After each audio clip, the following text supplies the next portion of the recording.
I'm going to explain how our maple syrup season is going to work this year. We have the trees all tapped with the buckets on the trees.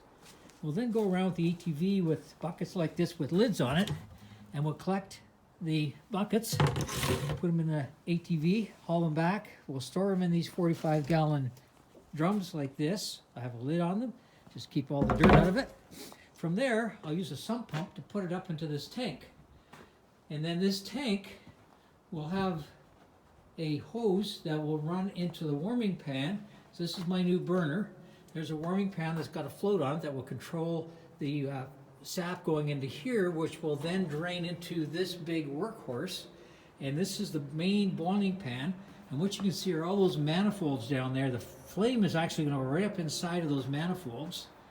And then what happens, it's going to then flow from there into this holding tank, which also has a float on it to control the volume, which will then go into the final boiling pan, and it'll go through these baffles. So it'll start on this side, work its way over at the back, come down the middle, work its way all the way back to this side, and then out this will come the final product.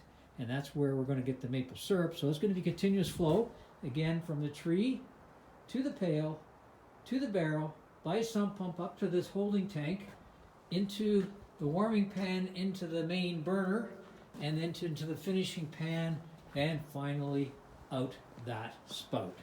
So there you have the whole apparatus coming lined up. And eventually I will have multiple barrels out here to store the sap while it's being waiting to be processed.